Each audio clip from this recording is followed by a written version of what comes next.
Joining us now for more on this is Rosendo. He is the chairman of the Samahang Industriya ng Agrikultura or SINAG. Good morning, Mr. So. Thank you for joining us here on New Day.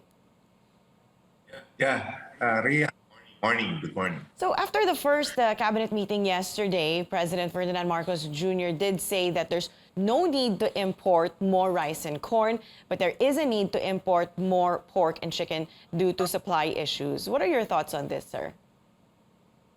Yeah, Ria, last year, no, we imported around 333 million 658,000 kilos of pork from that is 2021. 2020, no, we imported half of it. No? So we think that the import of pork will still come in, and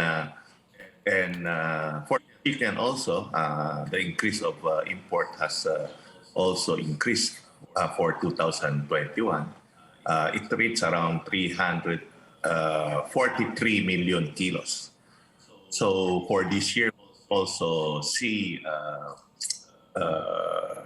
increase in the import of chicken.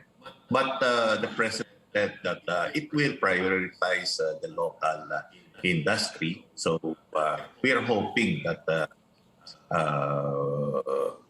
we will have a better communication with the Department of Agriculture, with our concurrent secretary, the president of the Philippines. All right, so speaking of local growers, how are hog producers coping with the impact of the African swine fever? And on the side of the broilers, I understand there's problems with chicken feed. What exactly are you hearing on the ground? One is, of course, we did the border control.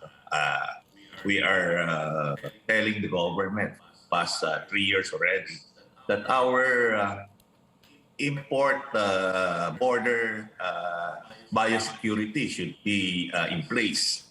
The problem of our chicken is the avian flu, and of course, for the hog is ASF. So we see with the concurrent secretary, our president, will help us in building the first border to inspect everything. All right. Now, this Marcos administration has made it clear their priority is to keep food prices low and local supply stable. What are your suggestions on how we can boost local production? I believe your colleague at SINAG had earlier said na, dapat mura pero standard naman yung mabibili na fertilizer ng farmers. Yes, I think the government should focus on inputs, no, for the rice. Kasi alam natin na we need a proper input para to produce more yield na rice, no? And yung target ng ating presidente is local production. So we are hoping na yung fertilizer should be good quality, kasi may nakakarating, no, and napupunta sa mga magsasaka na lower grade. Ibig sabihin hindi properly nutrient ang nabibigay. Imagine 14 ang nabibigay. Ang nutrient dapat but binigay sa magsasaka na sa 2%. So it will affect the yield of our farmers. Yeah, so substandard talaga.